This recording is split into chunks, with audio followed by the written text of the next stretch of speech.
안녕하세요. 오늘도 사연살롱을 찾아주셔서 감사합니다. 저는 결혼 4년 만에 싱글로 돌아온 40대 초반 여성입니다. 다행히 전 남편과 사이에는 아이는 없어요. 결혼하고 첫 해에 제가 몸이 별로 좋지 않아 회사를 그만두고 또 결혼하고 3년 있다 남편이 사업을 하겠다고 다니던 회사를 그만두면서 아이 가질 여유가 없었는데요. 그래서 이혼을 결심하기까지 많은 고민은 하지 않았던 것 같아요.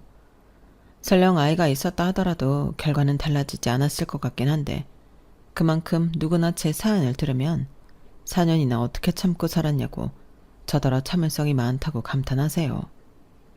그리고 지금 생각하면 제가 바빠서 그랬지 이혼은 언제고 할 제 숙명과도 같았는데 지금부터 그 이야기를 들려드릴게요. 우선 저와 남편은 30을 넘기고 만난 케이스입니다. 소개로 만났는데 남편이 자상하고 착해서 좋았어요.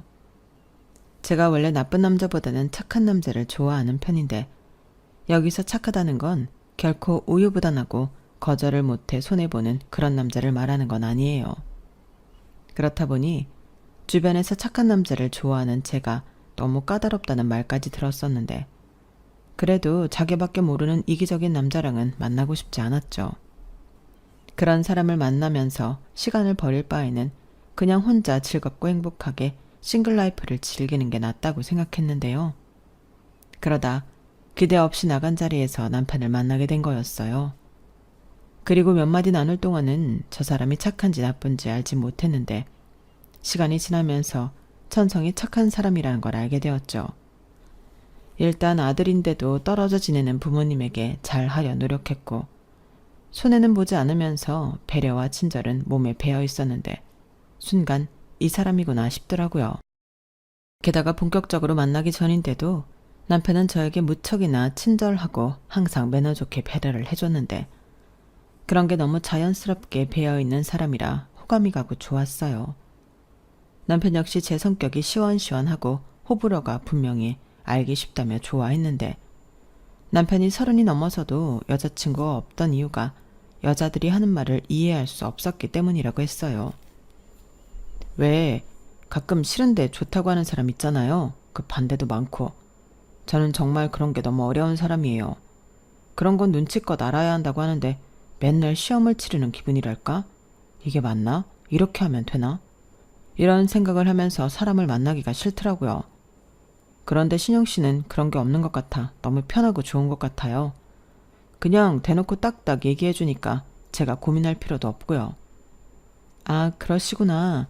근데 저도 여자지만 그렇게 말하는 여자 저도 힘들어요. 싫으면 싫은 거고 좋으면 좋은 거죠. 근데 저도 내숭 같은 거 안 떤다고 남자들이 별로 좋아하지 않던데요? 헤이, 그 남자들이 뭘 몰라서 그래요. 내숭이 뭐가 좋죠? 저는 오히려 신영 씨 같은 타입이 좋다고 생각해요. 그 말씀 제가 마음에 든다는 소리죠? 사실 저도 준호 씨 마음에 들거든요. 착하고 좋은 사람 같아서. 제가 착해요? 그런가? 그런 생각은 해본 적은 없는데. 착해요. 그리고 그걸 자기가 알면 그게 더 이상하죠. 그럼 이렇게 된 거 우리 한번 예쁘게 잘 만나볼까요?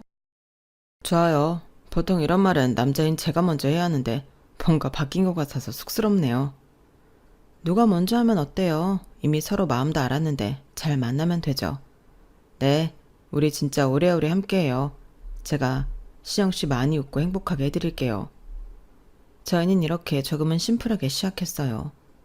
그리고 만나는 내내 어른들의 연애처럼 사소하거나 유치한 싸움은 하지 않고 편안한 연애를 이어갔는데요. 그렇게 둘 다 30 중반이 되었을 때 더는 미룰 수 없을 것 같아 결혼을 약속하기로 했어요.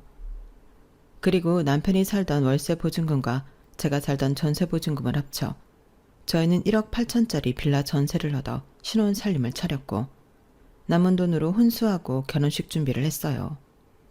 그러니까 양가에 똑같이 금전적인 도움은 받지 않았는데요. 저희 친정도 그렇고 시부모님도 지방 소도시에 살고 있으셔서 큰 여유는 없으셨어요. 그리고 나이도 어린 것도 아니고 찰대로 차서 하는 결혼인데 부모님한테 손 벌려서 결혼하는 건 아닌 것 같았는데 남편도 제 의견에 좋다고 했죠. 여기서 참고로 남편은 그때 당시 대기업은 아니었지만 꽤 규모가 있는 회사에서 월 400만 원은 벌고 있었어요.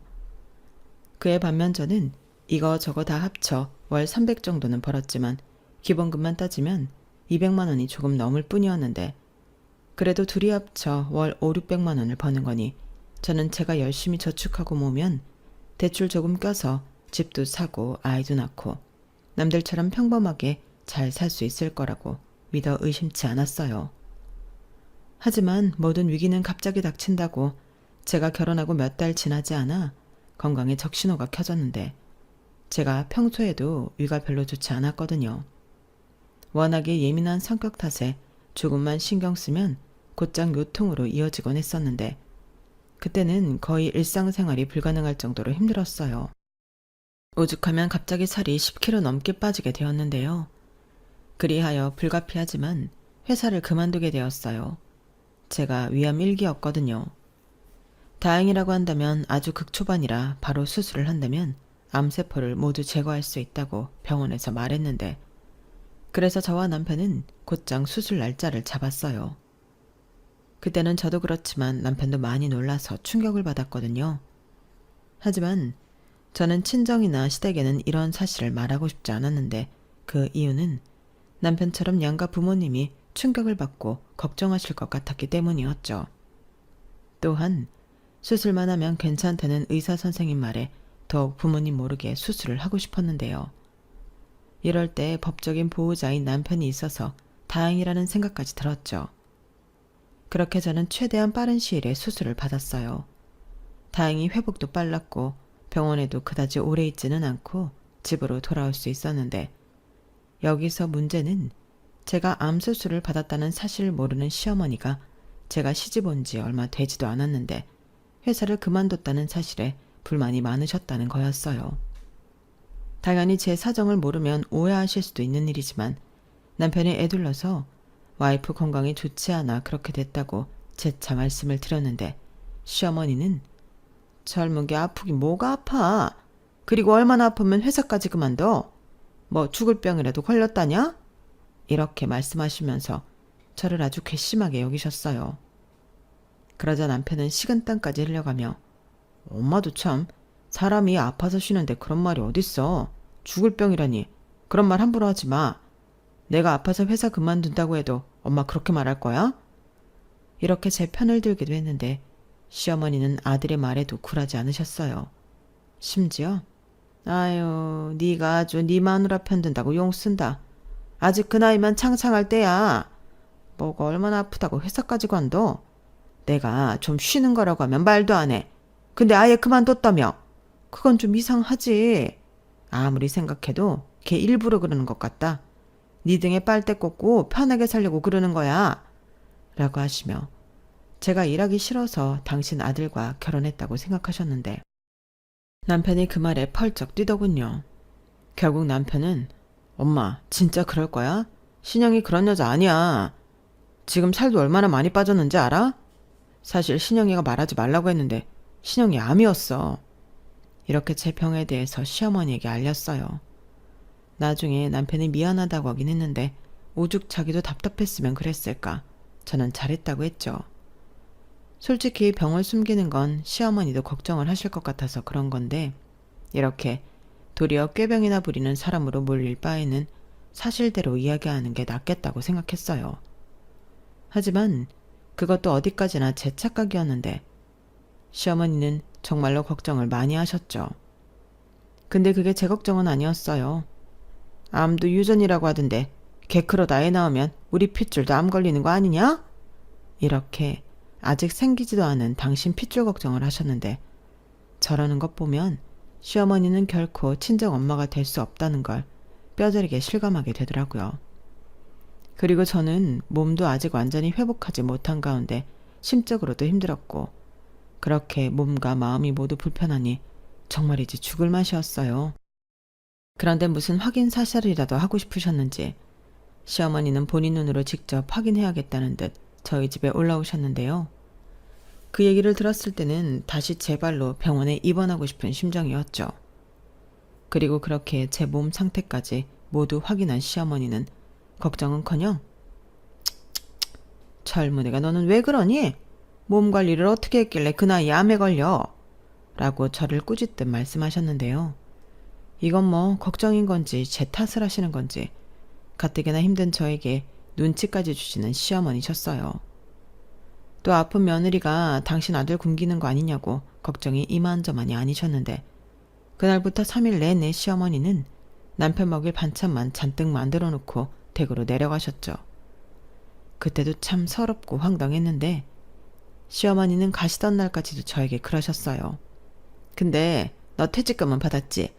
다른 게 아니고 우리도 건강검진 뭐 그런 것 좀 받아보고 싶어서. 요즘은 자식들이 부모 건강 챙긴다고 그런 것도 대신 예약해주고 그런다는데 너 집에 쉬는 김에 우리 건강검진 예약 좀 해다오. 그 정도는 해줄 수 있지? 이렇게 말씀하셨는데 저는 그 말이 퇴직금으로 당신들 건강검진을 하고 싶다는 말인 줄 몰랐어요. 하지만 이내 시어머니의 의도를 알게 된 저는 너무 당황스러웠는데요. 그도 그럴 게 두 분 합쳐 검사 비용이 300만 원이 넘었거든요. 어쩐지 병원이며 받고 싶은 검사 종류까지 아주 상세하게 알아오셨는데 당신 돈으로 할 게 아니라서 무조건 좋다는 걸로만 알아오셨더라고요. 그래서 저는 속으로 이런 것까지 어떻게 하셨지? 이런 의문을 갖기도 했었는데 알고 보니 동네에서 시어머니랑 친하신 분이 환갑 기념으로 자식들이 서울에서 건강검진을 예약해줬다고 하더라고요. 그러니까 저희 시어머니는 그게 부러워서 그 병원과 검사 내용을 그대로 따라하신 거였는데 그리고는 동네방네 우리 아들이 건강검진 해주기로 했다고 소문을 내고 다니셨다 하더군요. 그러니 제 돈으로 해드리는 건 건강검진인데 저는 생색도 내지 못하는 처지가 되었는데요. 그 말을 처음 전해 들었을 때는 황당 그 자체였어요. 콕 집어 저한테 퇴직금 어쩌고 물어보셔놓고 왜 아들이 해준다고 거짓말을 하셨을까요? 솔직히 제 입장에서도 그런 돈은 쓰고 싶지 않았거든요. 제 병원비도 친정엄마가 들어준 보험이 있어 다행이지 꽤 많은 돈을 병원비로 쓴 저였는데 그 와중에도 퇴직금은 깨고 싶지 않아 신경을 많이 썼거든요. 그런데 정작 그 퇴직금을 엄한 곳에 쓰게 되었으니 저는 억울했고 그 돈이 그 돈이지만 저는 남편에게 시부모님 건강검진 비용을 모두 부담하라고 말했어요. 그러자 남편이 그렇게 큰 돈이 어딨냐며 난색을 띄었는데 결국 이렇게 말하더라고요.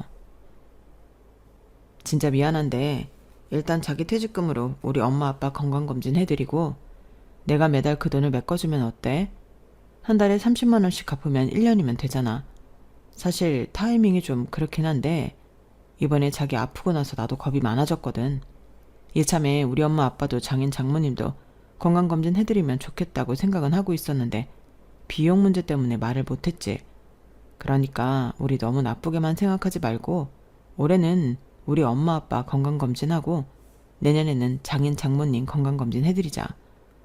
내가 내년에도 장인 장모님 검사 비용 부담할게. 저는 남편의 말에 더는 아무 말도 하지 않았어요. 남편의 말을 들으니 저 역시도 양가 부모님의 건강 상태를 알 수 있으면 좋을 것 같았거든요. 또한 제가 아파보니 건강의 중요성과 무서움을 누구보다 잘 알게 되었는데 일단 남편 마음이 너무 예쁘니 저는 알겠다고 하고 넘어가기로 했죠. 그런데요. 시부모님은 시부모님이라고 서운한 일은 거기서 끝나지 않았어요. 시부모님이 제 퇴직금으로 건강검진을 받던 날 남편이 회사 일로 너무 바빠서 휴가를 내지 못해 제가 두 분을 모시고 병원에 가게 되었거든요. 남편은 오후에 합류하기로 했는데 제가 두 분을 쫓아다니며 검사 진행을 도와드렸어요. 그리고 많은 검사로 인해 기진맥진한 시부모님은 누가 더 힘든지 경쟁이라도 하시는 듯 저만 보면 힘들다는 말을 달고 계셨는데 뒤늦게 남편이 오자 두 분 다 참 좋아하시더군요. 그리고 댁으로 돌아가시기 전까지도 저에게는 수고했다, 고맙다 이런 말은 한마디도 하지 않으셨는데 오히려 고맙다는 말은 검사가 거진 다 끝나갈 말미에 온 남편에게만 하셨어요. 그러니 옆에서 그걸 보고 있던 저는 괜히 마음이 좋지 않았는데요. 그래서 아마 표정도 뚱하니 좋지 않았을 거예요. 하지만 시어머니는 그런 제 마음 따윈 안중에도 없으셨고 계속해서 당신 아들에게만 좋은 소리를 연신 쏟아내셨어요. 우리 아들 일하고 와서 피곤할 텐데 엄마 아빠가 우리 아들 덕에 검사도 하고 참 고맙다. 우리 아들 효자라고 동네에서 나 부럽다는 사람이 한가득이야. 내가 이 맛에 아들 낳아 키웠지. 오늘 고마웠다? 엄마도 참 그런 말은 신영이한테 해야지. 신영이가 퇴직금 깨고 몸도 불편한데 엄마 아빠랑 병원 와서 내내 챙겼잖아. 나야 뒤늦게 합류한 게 단데 뭘. 에이, 그래도 그게 아니지. 그리고 부부는 원래 일심동체잖아. 내가 너한테 고맙다고 하면 신영이는 당연히 따라가는 거야. 니들은 세트잖아. 안 그러니 아가? 맞죠 여보? 그럼. 그리고 너도 말이야. 아무리 네 처가 예뻐도 엄마가 우리 아들한테 고맙지 며느리한테 고맙겠니? 너도 너무 그런 거 따지고 그러지 마라. 괜히 공처가 갖고 보기 나빠. 그럼 엄마는 버스 시간 다 됐으니까 이만 갈게. 우리 아들 피곤할 텐데 얼른 들어가서 쉬어. 오늘 수고했다 아들. 가요 여보. 진짜 황당하죠. 정작 며느리 돈 갖다 본인들 하고 싶은 거 하셨으면서 세트 취급이 무슨 경우냐고요. 그래서 저는 다시는 제 돈으로 시부모님을 위해 무언가 하는 일은 없다고 다짐하고 또 다짐했어요. 유치하지만 남편한테도 이야기했죠. 그러자 남편도 그래, 우리 부모님이 뭘 또 해달라고 하시겠어. 이게 마지막이지. 자기야, 정말 고맙고 미안해. 앞으로 내가 더 잘할게 라고 말하며 제 기분을 풀어주려 노력했는데요. 그러니 저 역시도 기분을 풀 수밖에 없었죠. 그리고 그 뒤로는 제 건강 회복에만 집중했고 시간이 지남에 따라 저는 누가 보면 전혀 암 환자라는 걸 모를 정도로 건강을 많이 회복했어요. 당연히 일상으로 돌아갈 수 있었고요. 그래서 저는 다시 취직을 하기 위해 여러 회사에 문을 두드렸는데 나이도 있고 신입이 아닌 경력직인 저를 채용하겠다는 회사는 좀처럼 찾기가 어렵더군요. 그러니 고민이 많아진 저였는데요. 그러다 친한 선배가 온라인 사업으로 대박이 났다는 소식을 우연히 전해 듣고 어떤 사업인지 호기심이 발동했어요. 사실 오래전부터 여건만 된다면 제 사업을 하고 싶었거든요. 또한 온라인 사업이라고 하니까 어쩐지 소자본으로 시작할 수 있지 않을까. 기대감도 있었는데 해서 저는 무작정 선배에게 연락을 했어요. 선배는 제가 암에 걸렸다가 수술을 받았다는 사실에 깜짝 놀라더라고요. 솔직히 친분이 있다고 해도 그런 이야기는 어쩐지 하고 싶지 않았었는데 선배의 마음을 열게 하려면 어쩔 수가 없었어요. 정말이야? 그래서 지금은 괜찮은 거고? 그래서 갑자기 회사를 그만뒀구나. 나는 너 결혼해서 회사 그만둔 줄 알았어. 에이, 요즘 세상에 결혼했다고 회사 그만두는 여자가 어딨어요. 그래도 일기라서 다행이었죠. 저 지금은 말짱해요. 그래서 다시 일하려고 회사 알아보는데 쉽지가 않더라고요. 그래서 너도 사업하고 싶어서 나한테 연락했니? 근데 이것도 만만치는 않아. 신경 쓸 게 얼마나 많은데. 소문이라는 게 무섭기는 한지 나 사업해서 돈 좀 번다고 하니까 사돈에 팔촌에 초등학교 동창까지 나한테 연락한다? 사업 아이템 뭐냐고. 아, 그러셨구나. 근데 저는 진짜 절박해요. 저 사업 절대로 만만하게 생각하지 않거든요. 지금도 할 수만 있다면 안정적인 회사에 취직하고 싶어요. 하지만 선배도 아시잖아요. 제 나이에 사무직을 누가 써요. 그렇다고 이 나이에 남편 벌어다 주는 것만 믿고 놀아요? 그럴 순 없잖아요. 저 진짜 이런 말까지는 자존심 상해서 하고 싶지 않은데 시어머니한테도 엄청 눈치 보이거든요. 저희 시어머니는 제가 결혼하고 놀고 싶어서 회사 그만둔 줄 아셨어요. 뭐? 정말? 아니, 며느리가 그렇게 큰 수술을 받았는데 어쩜? 제가 걱정하실까봐 남편한테 말하지 말라고 했거든요. 그랬더니 혼자서 그런 생각을 하셨더라고요. 그리고 나중에는 안 되겠어서 남편이 사실대로 말했는데 이젠 그거 유전 아니냐고. 야, 진짜? 네 시어머니 아주 웃기는 사람이다. 너 진짜 괜찮아? 저도 시어머니가 저 정도인 줄은 진짜 몰랐죠. 그러니까 선배가 나 한 번만 도와주세요. 저 뭐든 열심히 배우고 잘할 자신 있어요. 선배는 제 사정을 듣고 잠깐 고민한 듯 하다가 알겠다며 자기가 하는 온라인 사업을 자세히 설명해 줬어요. 그리고 이건 내가 다음에 해볼까 하고 구상만 했던 건데 내가 여기 관계자들 섭외는 해놨거든? 너 영어 좀 하지? 잘 됐다. 이거 나랑 하자. 공동으로 하다가 너 할 수 있으면 독립해. 내가 네 지분은 확실하게 챙겨줄게. 라고 하며 지금 제가 하고 있는 사업의 중요한 아이템과 인맥을 소개해 줬는데요. 그 뒤로부터는 정신이 없었죠. 아는 것보다 모르는 게 훨씬 많았기 때문에 아이가 걸음마 배우듯 아주 기본적인 것부터 저는 공부하기 시작했어요. 다행히 제가 전부터 근무하던 회사에서 해외 파트를 맡고 있었기 때문에 수월했던 것도 있긴 했는데 사업이라는 게 처음이다 보니 실수하지 않으려 많은 신경을 쏟았어요. 그러자 남편은 제가 또 무리를 해서 병이 재발하지 않을까 전전긍긍했는데 모처럼 신나서 일을 하다 보니까 피곤한 줄도 모르고 일에 빠져 살게 되었어요. 그리고 처음에는 눈에 보이는 성과가 잘 나타나지 않아 애를 좀 태우긴 했는데 그래도 일이 너무 재밌으니까 포기하고 싶진 않았어요. 그래서 이거 아니면 나는 매달릴 게 없다는 심정으로 더욱 사업에 몰두했고 그 결과 제가 사업을 시작하고 1년이 지나 조금씩 매출이 뛰기 시작했어요. 그 뒤 급물살이라고 할까요? 그 후로는 무섭게 매출 상승이 이루어졌는데 그동안 했던 수고들이 다 헛수고들은 아니었더라고요. 그때는 얼마나 신이 나던지 밥을 먹지 않아도 배고픈 줄을 몰랐고 하룻밤을 꼬박 새며 일을 해도 피곤한 줄을 몰랐는데 그렇게 지내다 보니 제가 버는 돈이 남편의 연봉을 훨씬 뛰어넘었어요. 같이 하자고 했던 선배도 제 덕이라며 저에게 고맙다고 했는데 급기야 내가 전에 말했지. 이 사업 네가 가져가. 나는 도저히 너처럼 매달려서는 일 못해. 원래 하던 일도 일이 많고. 그러니까 이건 앞으로 네 단독 사업이야. 라며 저에게 회사 전부를 넘겨주었어요. 물론 초기 자본, 기타 권리금 개념의 인수비용은 선배에게 지급했는데 너무 고마웠죠. 선배가 아니었다면 시작도 제대로 못했을 일이었으니까요. 그리고 저는 더 열심히 해보겠다는 마음으로 안주하지 않고 계속 여러 방면으로 공부하고 새로운 시도를 쉬지 않았는데 그러니 도저히 저 혼자는 감당이 되지 않아 사무실도 얻고 직원들도 고용하며 점점 사업 규모가 커지게 되었어요. 그런데요. 제가 이렇게 제 사업에 빠져 지내는 동안 남편에게는 안 좋은 일이 있었는데 회사에서 잘은 모르지만 문제가 생긴 모양이더라고요. 며칠 표정도 안 좋고 물어봐도 이야기를 도통 해주지 않아 답답했는데 남편은 결국 회사를 그만두겠다고 저에게 통보하듯 말하더군요. 평소 성격상 저렇게 일방적으로 일을 처리하는 사람이 아닌데 저는 돈보다도 남편이 많이 걱정이 되었어요. 하지만 남편은 회사를 그만둔 뒤 표정이 한결 편안해 보였는데 저도 그랬지만 남편도 이참에 좀 쉬면서 멘탈 회복을 하길 바랬어요.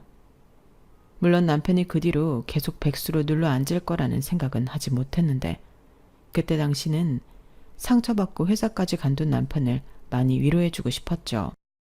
그래서 전 남편에게 자기야, 그동안 회사 열심히 다녔으니까 한두 달은 아무 생각하지 말고 쉬어. 어차피 돈은 내가 벌고 있잖아. 나는 자기가 마음고생하면서 힘들게 일하진 않았으면 좋겠어. 분명 찾아보면 꼭 자기가 좋아하고 자기 능력을 알아주는 회사가 있을 거야. 라고 말하며 남편에게 든든한 버팀목이 되어주려 했는데요. 저는 제가 버팀목이 아니라 돈 벌어다 주는 기계가 될 줄은 몰랐어요. 아니 정확히 얘기하자면 각자 돈 관리를 하고 있던 저와 남편이었는데 남편이 제가 주는 용돈을 받고 또 제가 버는 수입을 알게 되면서 제가 눈치채지 못하는 가운데 남편에게는 큰 변화가 생기기 시작했나 보더라고요. 사업을 하면 이렇게 돈을 많이 버는 거냐고 애처럼 초롱초롱한 눈으로 저에게 물었는데 그 눈이 지금 생각하면 횟가닥 맛이 간 눈이었어요. 그때 남편이 분명히 이렇게 말했거든요. 자기 한 달에 얼마 벌어? 와, 우리 진짜 금방 부자 되겠다. 자기야, 나도 사업할래? 이러는데 저는 정신이 반쯤 나간 남편을 보고 위험 신호 같은 걸 느꼈어요. 저 인간 저대로 두면 안 되겠다. 이런 감이 빡 하고 오더라고요. 그래서 황급히 자기야 정신 차려. 사업 절대 쉬운 거 아니야. 나 밤새서 일하는 거 봤잖아. 그리고 사람마다 잘하는 게 다른데 내가 볼 때 자기는 조직 생활이 더 잘 어울려. 사람들도 잘 따르고 자기가 또 사람을 잘 아우르고 그니까 조금 쉬었다가 다시 회사 알아봐. 이렇게 최대한 좋게 포장해서 남편에게 말했는데 남편은 전혀 제 말을 귀담아 듣지 않았어요. 오히려 제가 하니까 자기도 잘할 수 있을 거라고 생각하는 듯 제 일을 만만하게 보는 것 같았는데요. 그 뒤로는 아주 개차반이었어요. 당연히 구직 활동은 하지 않았고 제가 주는 돈에 철저히 의지하며 흥청망청 살았는데 그러면서 자기도 사업을 할 거라며 사업 구상을 하는 중이라고 헛소리를 하더라고요. 또 실직자 주제에 자기 부모한테 주는 용돈도 제가 준 돈에서 보내드렸는데요. 나중에 계좌를 확인하니 원래 남편이 40만 원씩 보내고 있던 용돈이 80만 원으로 올라가 있었어요. 아니, 자기가 버는 돈이 없으면 줄이든지 당분간은 못 드린다고 해야 하는 거잖아요. 그런데 그런 말은 하지도 않고 그냥 2배로 올려버렸더라고요. 그러면서 기세등등하게 자기야, 걱정하지 마. 자기가 돈 잘 벌어서 용돈 올려드리는 거라고 이미 말 다 해놨어. 엄마가 얼마나 좋아했는지 알아? 아마 자기한테도 고맙다고 할 거야. 라고 하는데 저 인간이 원래 저렇게 대책이 없는 인간이었나. 저는 낯선 남편의 모습에 당황했어요. 그리고 제가 돈을 잘 번다는 말을 들은 시어머니는 시도 때도 없이 전화를 하셔서 뭐가 필요하다, 뭐가 갖고 싶다, 뭘 해야 하는데 돈이 부족하다고 돈을 보내라고 하셨는데 나중엔 핸드폰 액정에 시어머니라는 글자가 뜨면 심장이 벌렁거렸어요. 그래서 언제부턴가 시어머니 전화는 잘 안 받게 되더라고요. 그러자 자기 전화를 일부러 안 받았다고 어찌나 또 노발대발 하시는지 나중에는 그러지 말고 그냥 내가 자유롭게 쓸 수 있는 신용카드 하나 만들어줘라. 그럼 내가 너한테 전화해서 아쉬운 소리 안 해도 되잖아. 이왕이면 한도도 높게 해서 줘. 이럴 때 며느리 덕 보는 거지. 내가 또 언제 이런 호사를 누리겠니? 동네 사람들이 내가 제일 부럽대. 고맙다. 내가 요즘은 진짜 살맛이 난다니까. 이젠 나도 힘들게 농사 안 지으려고. 라며 아예 재놓고 제 등에 빨대를 꽂겠다고 선언하셨는데 허위가 없었어요. 정작 저희 부모님은 제가 힘들게 번 돈 쓰기 아깝다고 받지도 않으시는데 자기들이 무슨 염치로 저러는 건지 점점 인간들이 싫어지더라고요. 그러니 제가 그 인간들에게 좋은 소리가 나가겠어요? 당연히 그때부터는 이쪽 저쪽 잡음이 생기기 시작했죠. 그리고 시어머니는 정말 웃기는 사람이었는데 저한테는 고맙다고 하긴 하셨지만 동네에는 아들 돈이라고 자랑자랑을 하고 다니셨나 보더라고요. 아니, 며느리 돈이 어떻게 아들 돈이 되냐고요. 그러니 당신 스스로도 개념을 상실하신 듯 제 돈을 당신 아들 돈처럼 편하게 쓰셨는데 나중엔 자기 생일엔 친구들이랑 해외여행을 가고 싶다며 저에게 그 여행 경비를 전부 부담하라고 하시는 거예요. 당연히 안 된다고 싫다고 단번에 거절했는데 시어머니는 아랑곳하지 않고 어디 동네 여행사에 가서 견적을 뽑아 저에게 사진을 찍어 보내셨어요. 근데 그 비용이 무려 2천만 원이 넘었고 저는 당장 남편에게 그걸 보여줬죠. 이거 봐봐. 내가 왜 어머님 생신에 이런 경비를 다 내야 해? 자기가 해. 자기 엄마잖아. 뭐? 자기 엄마? 아무리 그래도 그렇지 시어머니를 그렇게 부르면 어떡해? 우리 엄마가 생일이라고 기분 좀 내고 싶었나 보다. 기분? 그 기분 내는데 돈 2천만 원이 웬 말이야. 그러게 너무하긴 했네. 내가 이건 엄마한테 좋게 얘기할게. 대신 국내 여행은 어때? 국내도 좋은 데 많잖아. 숙소도 호텔 말고 콘도 이런 데로 잡아드리면 경비 그렇게 많이 안 나올 것 같은데? 몰라. 자기가 알아서 해. 나는 더 이상 어머님한테 10원 하나 안 드릴 거니까. 처음부터 내가 안 된다고 했잖아. 근데 자기가 멋대로 카드 만들어드리고 돈 보내드리고 이게 다 자기가 남의 돈으로 효자 노릇해서 그래.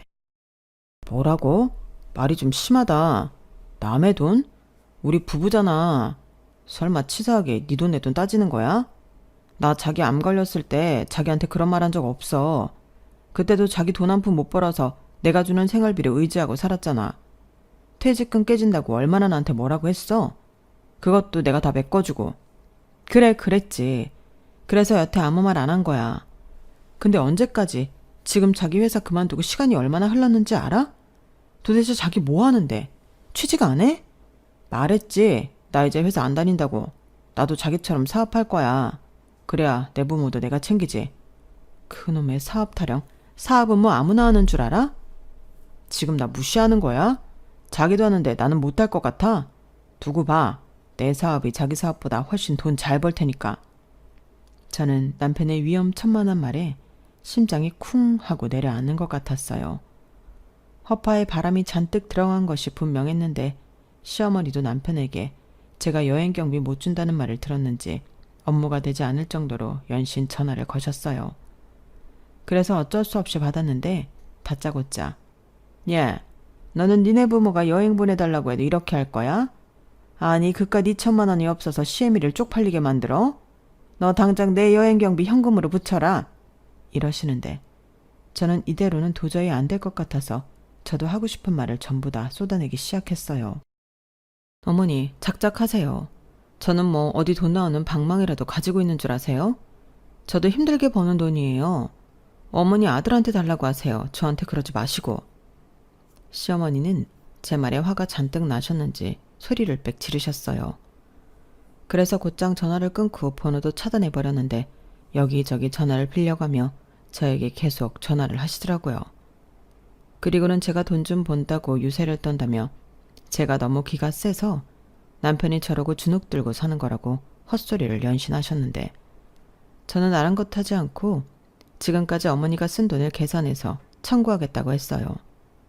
그러자 갑자기 울먹이며 자기가 며느리한테 이런 수모를 겪게 될 줄 몰랐다고 징징거리기 시작했는데 저는 곧장 또 전화를 끊고 그 걸려오는 전화번호들을 죄다 차단해버렸어요.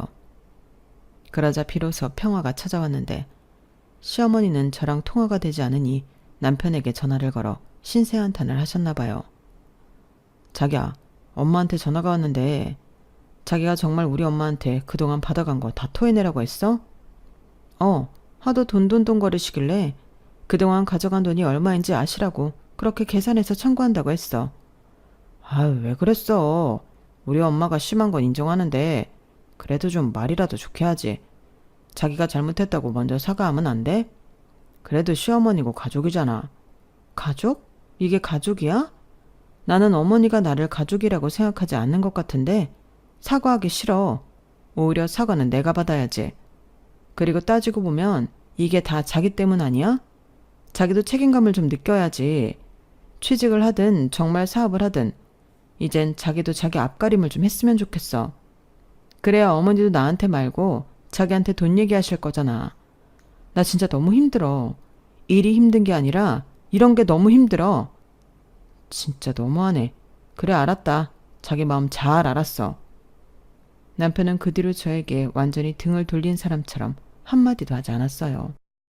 솔직히 신경은 좀 쓰였지만 옥이라도 발동해서 뭐라도 하길 바랬기에 그런 남편을 더 무시하는데 신경 쓰지 않았어요. 그러자 남편도 뭘 하긴 하는지 바쁜 모습이 보였는데요. 어째 돈 얘기도 하지 않더라고요. 그리고 시어머니도 잠잠했는데 제가 차단을 풀지도 않았기 때문에 더 조용했죠. 그리고 반년 정도 흘렀을까? 결국 우려했던 일이 터지고 말았어요. 남편이 정말 사업을 하겠다고 돈을 여기저기 끌어다 쓰고 나중엔 그 돈 갚으려고 대출받아 주식도 했다가 빚더미에 올랐더라고요. 그 짧은 시간에 돈 8천만 원이라는 빚을 만들었는데 퇴직금은 이미 다 까먹고 없다는 것 같았어요. 자기야, 미안해. 나도 잘해보려고 한 건데 생각처럼 잘 되지가 않네. 자기 말이 맞았어. 사업이라는 게 정말 아무나 하는 게 아니더라고. 나도 자기처럼 돈 많이 벌 수 있을 줄 알았는데 미안해. 근데 정말 이젠 내 손에서 해결이 안 돼. 이번 한 번만 자기가 해결해주면 안 될까? 내가 앞으로 취직하고 그 돈 다 갚을게. 저는 남편의 말을 듣고 속에서 열불이 터져 나왔어요. 아무리 참으려고 해도 화가 삼켜지지 않더라고요. 그렇잖아요. 돈 사고는 자기가 다쳐놓고 저더러 해결해달라고 하면 저는 뭐 돈 나와라 뚝딱 그 빚을 해결하나요? 그런데 남편은 저한테 말하면 다 되는 줄 아는 것 같아 더 열받더라고요. 그래서 싫다고 했어요. 네가 싼 똥 네가 치우라고. 어디 나가서 막노동을 하든 대리운전을 하든 배달을 하든 네가 해결하라고 매정하게 말했는데 남편은 화도 못 내고 풀이 잔뜩 죽어 있더라고요. 그 모습을 보는데도 어찌나 부하가 치미는지 그때 처음으로 이혼 생각을 했었더랬죠. 그런데 같이 산 정이라는 게 정말 있는 건지 사업 망하고 빚만 잔뜩 져서 빚쟁이한테 독촉받는 남편을 보는데 저도 많이 힘들더군요. 저도 그런 마음을 갖는 제 자신이 너무 싫었어요. 그리고 남편은 제 눈치 보느라 도와달라는 말도 하지 못하고 끙끙 앓았는데 한 달 사이에 마음고생을 심하게 해서인지 살이 많이 빠졌더라고요. 결국 저는 마지막이라는 심정으로 내키진 않았지만 남편의 빚을 갚아줬어요. 대신 매달 무슨 일이 있어도 이자를 뺀 원금의 일부를 저에게 갚기로 남편이 각서를 썼는데 남편은 저에게 돈을 갚기 위해서 구직 활동과 아르바이트를 동시에 했어요. 다행히 사업 실패와 빚더미에 올랐던 경험 때문인지 남편은 어느 정도 정신을 차린 것 같았는데 제 일이 바쁠 때는 저희 사무실에 나와서 제 일을 돕기도 했죠.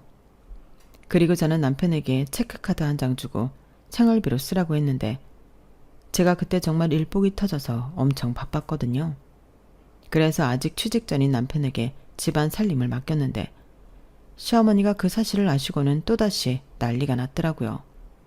심지어 저랑 전화통화도 안 되니까 저희 집에 올라오셨는데 힘들게 일하고 겨우 집에 들어온 저에게 기다렸다는 듯 시어머니는 폭풍 잔소리를 하기 시작하셨어요.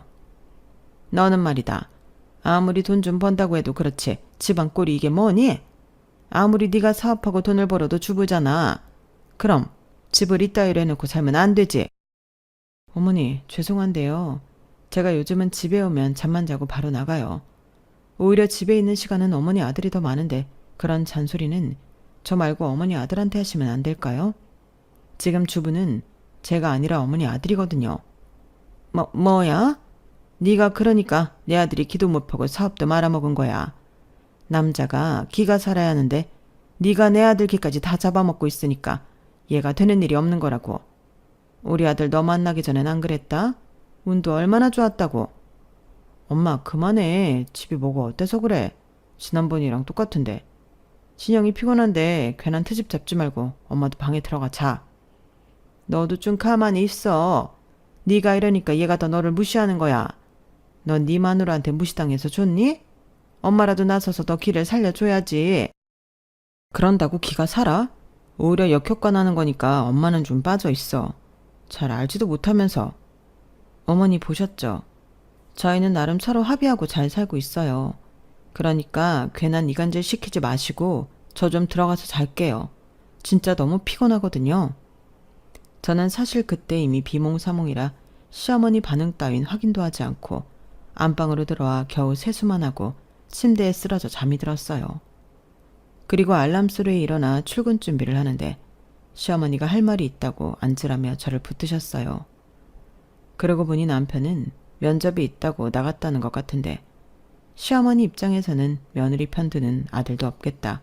기회는 이때다 싶으셨겠죠. 그리하여 언제 끝날지 모를 도돌이표 대화가 시작이 되었는데 시어머니의 의도는 간단했죠. 너 아무리 네가 돈 좀 번다고 유세 떨면 못 쓴다. 우리 아들도 한다면 하는 애야. 그리고 내가 정말 이건 확실히 해야 해서 그러는데 우리 아들이 아무리 돈 못 번다고 해도 나한테 주는 용돈은 끊지 마라. 줄이지도 말고. 정말 어이없지 않나요? 염치가 없다는 건 이런 걸 말하는 거겠죠. 시어머니는 제가 돈 못 버는 당신 아들 기도 죽이지 말고 자기 주는 용돈도 꼬박꼬박 잘 챙겨주길 바라셨어요.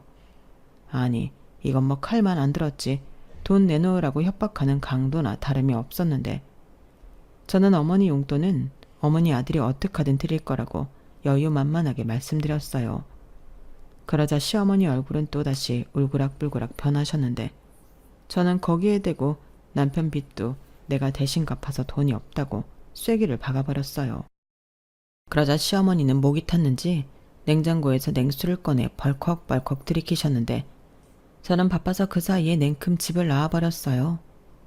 그렇게 시어머니가 당신 집으로 내려가시고 다시 일상으로 돌아왔는데 왜 자꾸 열심히 사는 저를 건드리는 건지 몇 달 후 시아버님이 폐암 진단을 받았다며 연락이 왔어요. 몇 년 전이긴 했지만 지난 건강검진 때는 아무 소견도 없었는데 몇 년 사이에 암이 발견되었다고 하더라고요. 수술도 서울에 있는 병원에서 해야 하지 않겠냐고 올라오셨는데 그 때문에 남편이 구직 활동도 접고 시아버님과 함께 병원에 다녔어요. 또 병간호도 남편이 하기로 했는데요. 어쩔 수 없었죠. 아들인데 자기 아버지 위해서 그러고 싶다고 하는 걸 뭐라고 할 순 없잖아요. 그래서 저한테 매달 갚는 돈도 보류해주고 일단은 시아버님 수술이 잘 되길 기다리고 있었는데 저희 시아버님 같은 케이스는 수술 후 어느 정도 체력을 회복한 다음에 항암 치료도 해야 한다고 하더군요. 수술로 전부 암세포를 제거할 수 없기 때문에 어쩔 수 없다고 들었는데요. 수술을 앞둔 어느 날 시아버님이 남편에게 그런 말을 하셨대요. 내가 생각을 좀 해봤는데 나 수술 받고 항암 치료 끝날 때까지 여기서 지내야겠다. 집이랑 병원은 너무 멀고 네 엄마 있는 집보다는 여기가 편해. 이참에 나도 아들 며느리 수발 좀 받아보자. 니들은 아직 애도 없고 형편도 넉넉하잖아. 라고 했다는데 효자 아들인 남편은 당연히 그러라고 하셨나 보더라고요. 하지만 제 생각은 좀 달랐는데 항암 치료가 언제 시작하고 끝날 줄 알고 시아버님과 불편한 동거를 할 수는 없었어요. 더욱이 대놓고 아들 며느리 수발 좀 받아보자고 하시는 시아버님에게 제가 해드릴 수 있는 건 전혀 없었고 차라리 시설을 알아봐 드릴 수는 있을 것 같았는데 시아버님이 무슨 그런 개 같은 소리를 하냐고 역정을 내셨어요. 그리고는 더럽고 치사해서 안 있는다며 수술받고 바로 댁으로 내려가신다고 하셨는데 또 시아버님이 시어머니에게 곧장 이야기를 하신 모양이더라고요. 그러니 그 길로 시어머니도 올라오셔서는 저를 들들 볶기 시작하셨는데요. 저를 아주 돈에 미쳐서 도리도 모르는 인간 말종이라고 막말을 쏟아내셨어요. 너 인간이 그러면 안 되지. 시아버지가 남이니? 너는 집안에 어른이 아파서 잠시 너희 집에 있다고 하는데 어쩜 그렇게 매정하게 안 된다고 거절을 할 수가 있어? 저는 현실적으로 말씀을 드린 거예요. 아들 며느리 수발 받고 싶다고 하시는데 그 이는 몰라도 저는 그렇게 못 해드리니까. 차라리 시설에 계시면 더 편할 수도 있고요. 진짜 너무하네 너무해. 너는 네 시아버지가 암에 걸렸다고 해도 이렇게 나올 거니? 독하다 독해. 그럼 네 아버지는? 네 아버지가 암에 걸렸대도 이렇게 나올 거야? 너 똑똑히 들어. 내 남편 죽으면 다 네 탓이야. 내가 너 가만두지 않을 거야. 알겠어? 아무래도 네가 우리 집에 오고 나서 재수가 엄붙은 것 같다. 암에 걸렸다고 했을 때 가차없이 버리는 건데 내가 마음이 약해서 그걸 못해 지금 이 꼴을 보고 있는 거지. 뭐라고요? 아, 그게 어머니 진심이시구나. 알겠어요. 그럼 지금이라도 저 버리세요. 저는 괜찮으니까. 솔직히 좀 버거웠거든요.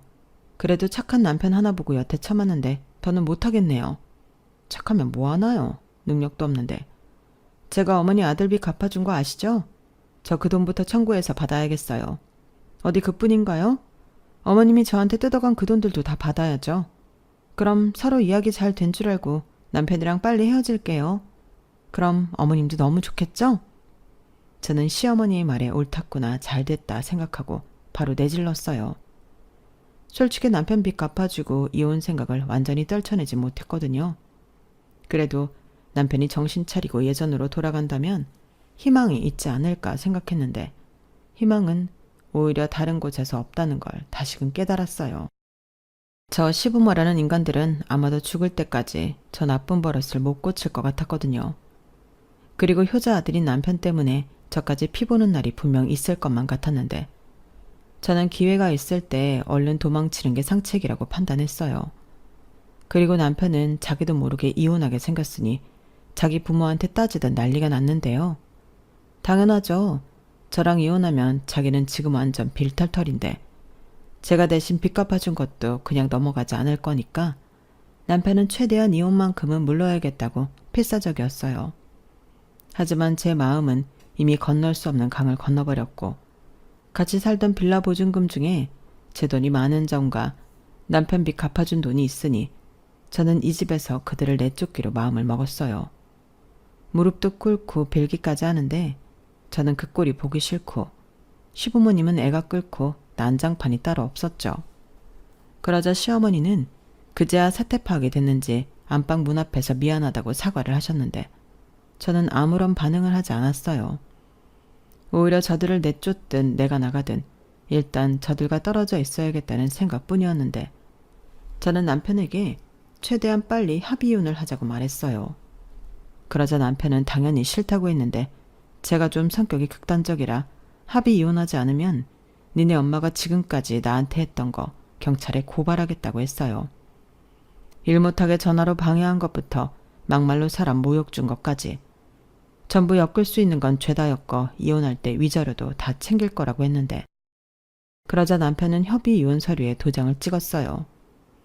그리고 끝까지 정말 이렇게 해야겠냐며 눈물바람을 했는데 아버지는 아프고 자기는 이혼당하고 자기가 어떻게 살겠냐고 자기 좀 살려달라고 애원하더군요. 솔직히 그때는 좀 마음이 흔들리긴 했어요. 이혼하고 싶은 마음은 변함이 없는데 이혼하는 시기가 저 사람한테는 너무 가혹한 건 사실이니 제가 좀 너무했나? 그런 생각도 들었는데 하지만 기회가 아무 때나 오는 건 아니잖아요. 그래서 저는 흔들리는 마음을 다시 잡고 제 결혼 생활의 종지를 마침내 찍었어요. 아이도 없고 워낙에 남편의 실직 기간이 제 실직 기간보다 길어 분할할 재산도 없었는데 각자 가지고 온 거 가지고 가면 되는 거라 저는 남편 빚 갚아준 것을 역시나 그 보증금에서 전부 챙겼어요. 그러고도 남편의 빚이 한 2천만 원 정도 남았는데 이 인간은 그 돈을 다 갚으면 제 마음이 돌아설 줄 알았는지 착실하게 돈을 보내주더라고요. 하지만 제 마음은 전혀 그럴 생각이 없었는데 저는 남편과 살던 그 빌라를 정리하고 사무실 근처에 오피스텔을 얻어 이사를 했어요. 그리고 그때부터는 방해하는 사람도 없으니 일과 제 여가 시간을 병행하며 지금까지 나름 잘 지내고 있는데 전 남편이 된 그 남자는 머물 곳이 없어졌으니 고향으로 간 모양이었어요. 여기서 부모님이랑 농사를 짓는 건지 아니면 다른 일을 하는 건지 모르겠지만 저는 통장에 찍히는 돈으로 그 사람의 생사를 확인하곤 합니다. 그리고 최근에는 시아버님의 병원비 때문에 집도 날리게 되었다는 소식도 듣게 되었는데 시어머니가 다시 저랑 잘해봐서 돈을 좀 뜯어오라고 하시는 모양이었어요. 그런 거 보면 역시 사람은 변하지 않는다는 말이 맞는 말 같은데 부디 시어머니가 그만 욕심부리고 당신 살 길을 찾으셨으면 좋겠네요. 그에 반면 저는 이젠 새로운 남자친구도 생겨서 최근에는 연애도 시작했는데요. 그 얘기를 해줬더니 남편이었던 그 남자는 많이 실망한 듯 했어요. 그리고 다행이라고 해야 하나? 최근 들어 잦아졌던 연락도 뚝 끊겼는데 이로써 그 인간과 저의 불편했던 인연이 정리가 되었으면 합니다. 저희 부모님 말에 따르면 자식이 잘 되고 행복하면 그만한 기쁨이 없다고 하셨는데 앞으로는 걱정 끼치지 않고 행복하게 잘 사는 모습으로 저도 효녀가 되어볼 생각입니다. 그리고 남은 인생은 더 건강하고 멋지게 즐기며 살고 싶은 바람이 있는데 부디 지금처럼만 제가 아는 모든 일이 큰 위기 없이 잘 흘러가길 바랄 뿐입니다. 그럼 이상으로 제 이혼 사연은 여기서 마칠게요. 그 인간 빚이 이번 달로 300 정도 남았던 것 같은데 그 돈 다 받고 그 인간도 자기 인생 살았으면 좋겠네요. 그럼 지금까지 제 사연 들어주셔서 감사해요. 여러분들도 건강 잘 지키시고 하루하루 행복한 인생 되시길 바라겠습니다. 안녕히 계세요. 여러분, 사연 댓글에 응원과 현명한 조언 부탁드려요. 좋아요와 구독은 저에게 큰 힘이 됩니다. 오늘도 좋은 일 가득하세요.